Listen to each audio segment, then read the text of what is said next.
RTO here. Welcome to Monday, start of another week. I'm just looking out the window. First day back at school for lots of kids around here. They're all going in their oversized blazers. It's quite funny looking out the window at them. So, today, this is sort of a continuation from when we did the Kiss album ranking, and I didn't do the solo projects, so I'm going to do them today. There's two stories about why these happened.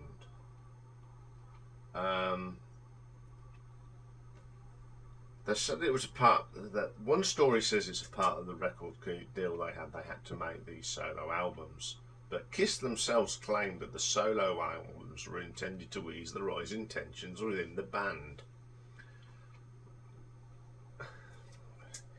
Who knows? So we got these 4 albums. They were all released on the same day, on September the 18th, 1978. Now, I don't mind them at all. There's ones I prefer better than the others, but you know, there's some good songs. There's some good songs on all of them, to be quite honest. But there's 2 that I really like, and there's not much between them. So let's have a look at the Chris. The Kiss solo projects. So, coming in at number 4, we have Peter Criss. Apart from Peter playing on this, there's Alan Schwartzberg on he plays drums on 2 tracks. Bill Bodine plays bass on some of the tracks. Neil Jason plays bass as well. Art Munson on guitars. Stan Pentridge on guitars. Elliot Randall did guitars as well. We've got John Trapee on here. Brendan Harkin. Steve Lukather does a solo. Some keyboards by Bill Camuno. Richard Gerstein. And then there's a host of people doing saxophones and horns. So the first track on this album is called I'm Gonna Love You. Good tune. Not bad at that, but I wouldn't say that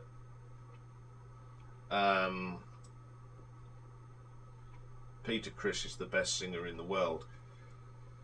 So I'm not very keen on it vocally. The rest of it's okay.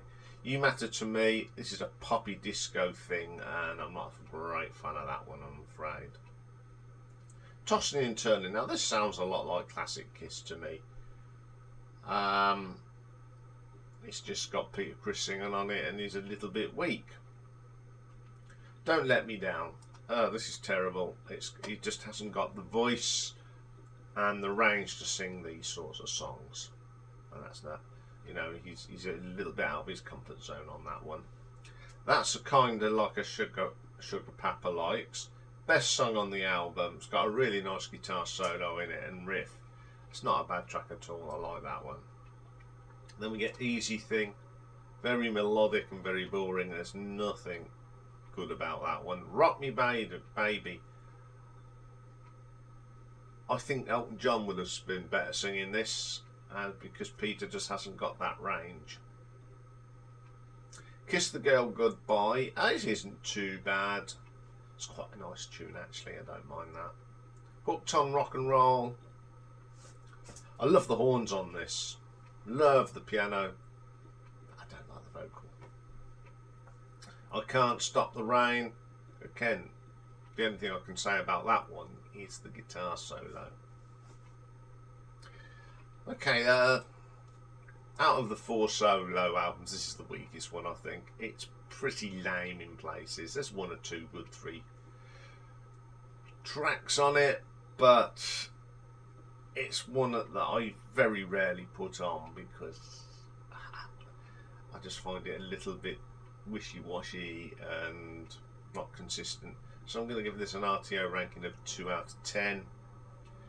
So coming in at number 3, we have Mr. Gene Simmons.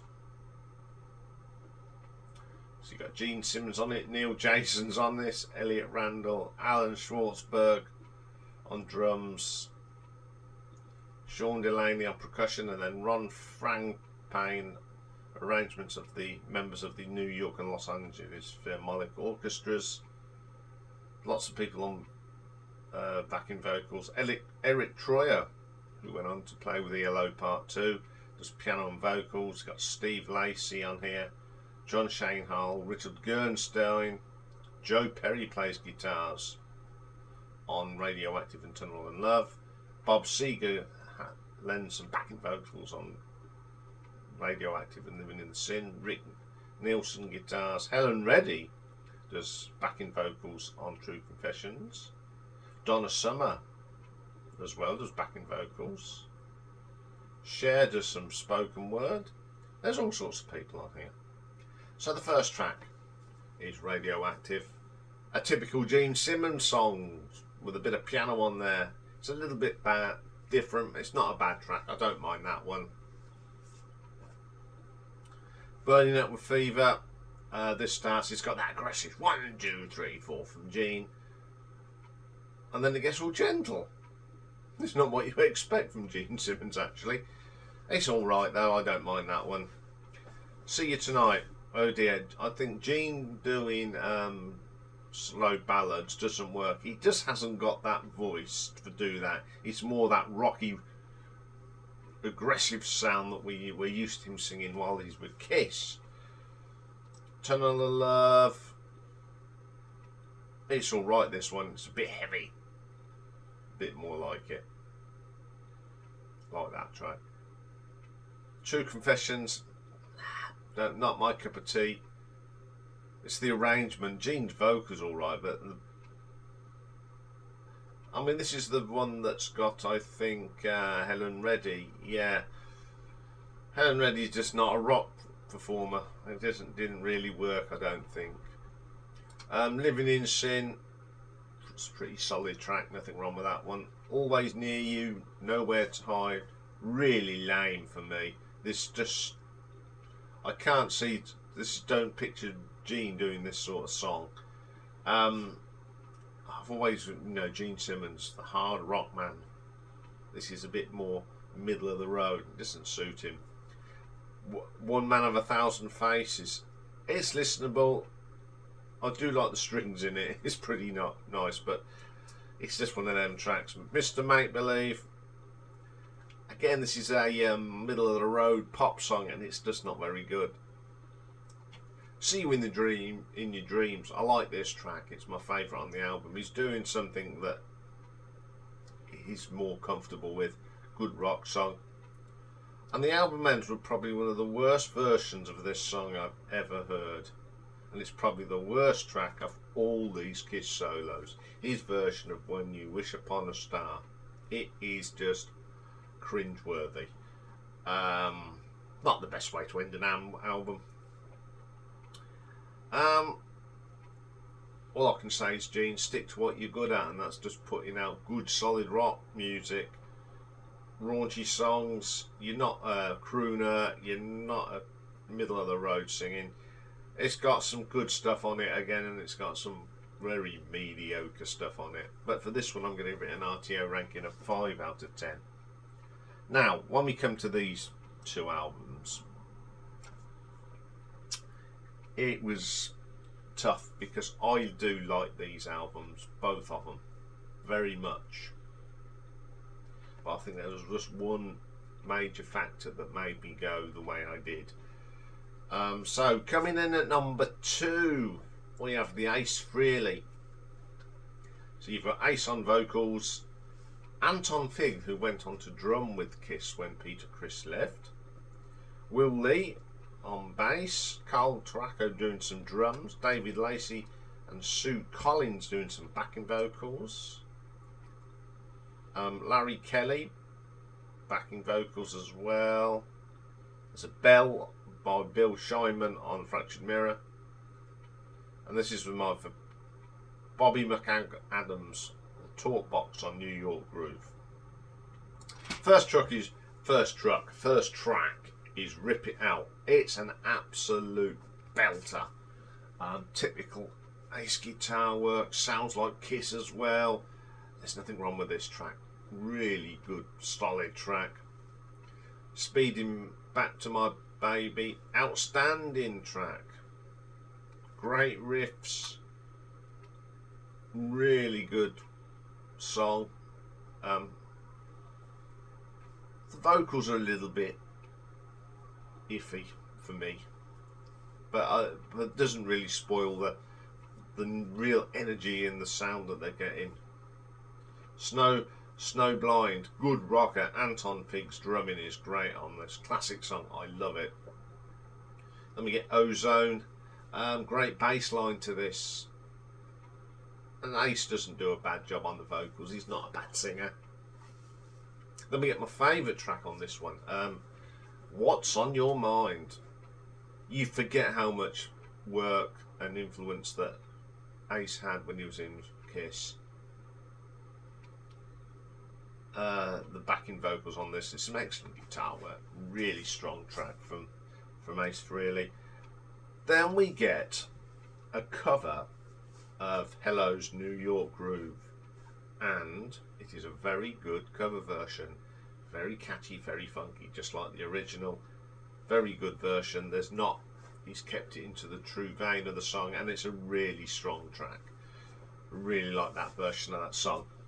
I'm in Need of Love.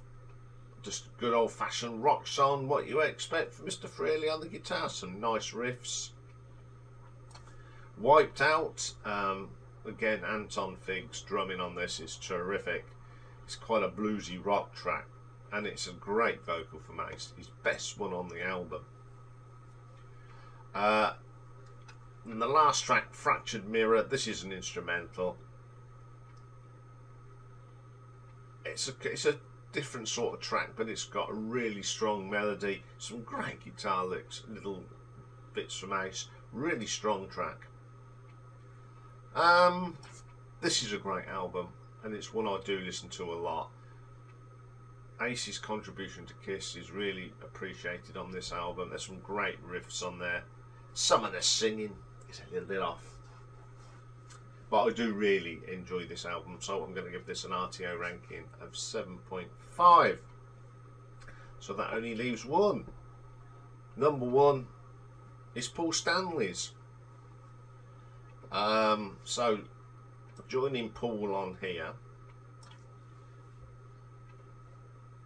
we've got some pretty impressive people. We've got Bob Kulick, Bruce's brother, Steve Burslow on the bass. Can't get any better than that. Eric Nelson on the bass as well. Richie Fontana does some drumming. Carmine Apiece does some. We've got quite a few people on backing vocals. First track on here is Tonight You Belong to Me. Nice rock start. Typical sort of song that you get with Kiss, but Paul has got that vocal range. It's a really great song. I like that song quite a lot. Move On. Great rocker. There's no difference between this song and a Kiss song.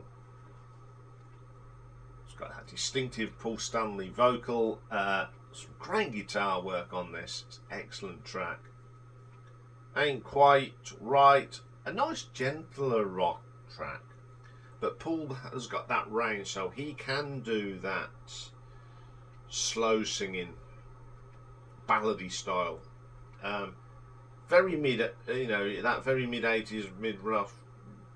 This is mid 80s in the 70s. It's a really good track.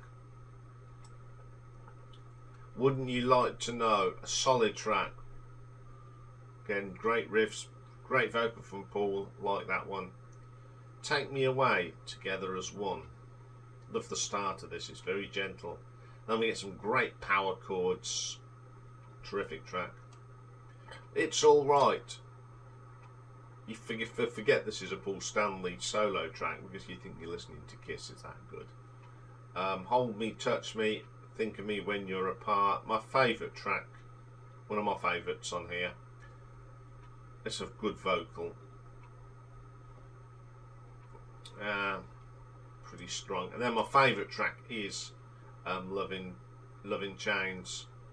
Probably one of the best tracks of all on the 4 albums, to be quite honest. Got some great vocals from Paul. And the last track, Goodbye, another solid track, fine performance by Paul. This is number 1 because I think that Paul's got the better vocal range, especially at this time of his career. He was a fine performance on here. Not to take away from Ace, he's a good singer as well, but I think Paul absolutely nailed it. I think this is when Paul was really at his peak, so I like this album a lot. So I'm going to give this an RTO ranking of 8 out of 10. So there we go. We've now done everything we can on Kiss. The only thing I haven't done is pick my favourite Kiss tracks. So we've got one more show today. We've got the classic album today is interesting. Oh, I'll put it back. It's Michael Jackson's Thriller. You'll find out why I've chosen this. Everyone says it's the greatest album ever recorded, and I want to know why people think that, so I put it under my scrutiny so that you'll get my opinion of Michael Jackson's Thriller. So join me for that later, so bye for now.